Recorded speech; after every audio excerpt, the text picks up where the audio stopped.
Vamos pensar agora no seguinte: quais seriam então os efeitos colaterais de não fazer o SPED-ECF? Já sabendo que o SPED-ECF é uma obrigação de fazer imposta pelo fisco,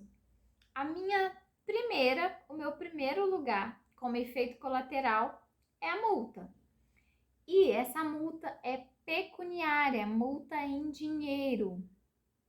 O segundo ponto é o seguinte: mesmo com a obrigação de pagar essa multa, que eu vou receber, inclusive de forma automática, se eu enviar o arquivo, por exemplo, em atraso, mesmo com a multa, eu não perco a obrigação de fazer a transmissão do meu arquivo daquele período.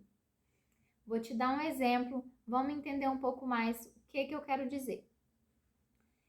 Lá no ECAC, que é o site que a gente tem de comunicação com a Receita Federal, apareceu esse ano algumas certidões negativas não estavam sendo emitidas porque aparecia a obrigatoriedade do SPED-ECF ano calendário 2021.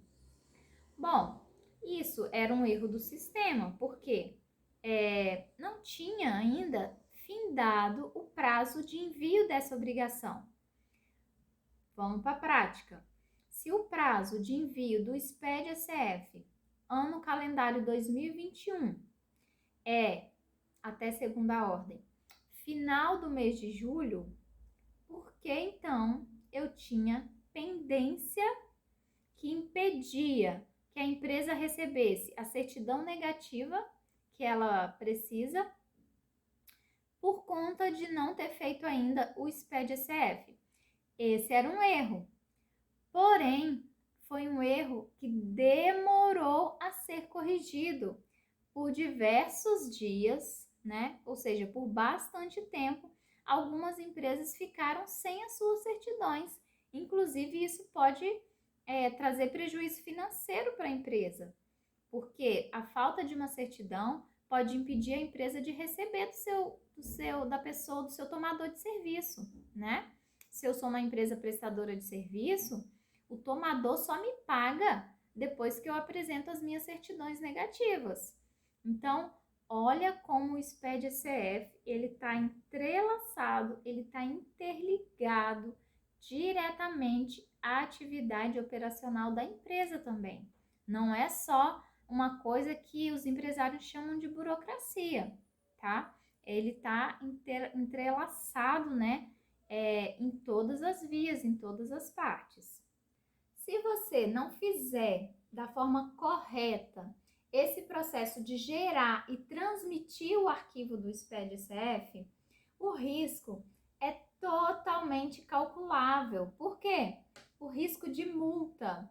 Vamos calcular uma multa aqui, basicamente. Vamos considerar uma empresa que fature R$100 mil por mês, vezes 12, 1.200.000, né? Então, eu tenho uma receita bruta de 1.200.000 no ano de uma determinada empresa. A legislação diz que a multa é de 0,5% sobre a receita bruta para aquelas empresas que omitirem, veja bem, omitirem algum tipo de informação ou se o próprio arquivo do SPED, mesmo transmitido, tiver alguma incorreção, ou seja, alguma informação ali não tá adequada, não é aquela informação que deveria estar ali.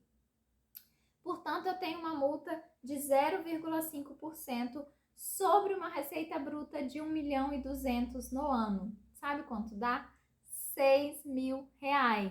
E aí, quer pagar R$6 mil de multa? E se você tiver, por exemplo, 10 clientes, se você for o contador do escritório, ou se você for o funcionário de um escritório de contabilidade ou de uma empresa e essa empresa tiver filiais, suponhamos que você multiplique essa multa de 6 mil por 5, por 10. Olha só quanta grana você vai ter que pagar se você não fizer esse processo da forma correta, o processo de gerar e transmitir o arquivo SPED-SF para a Receita Federal.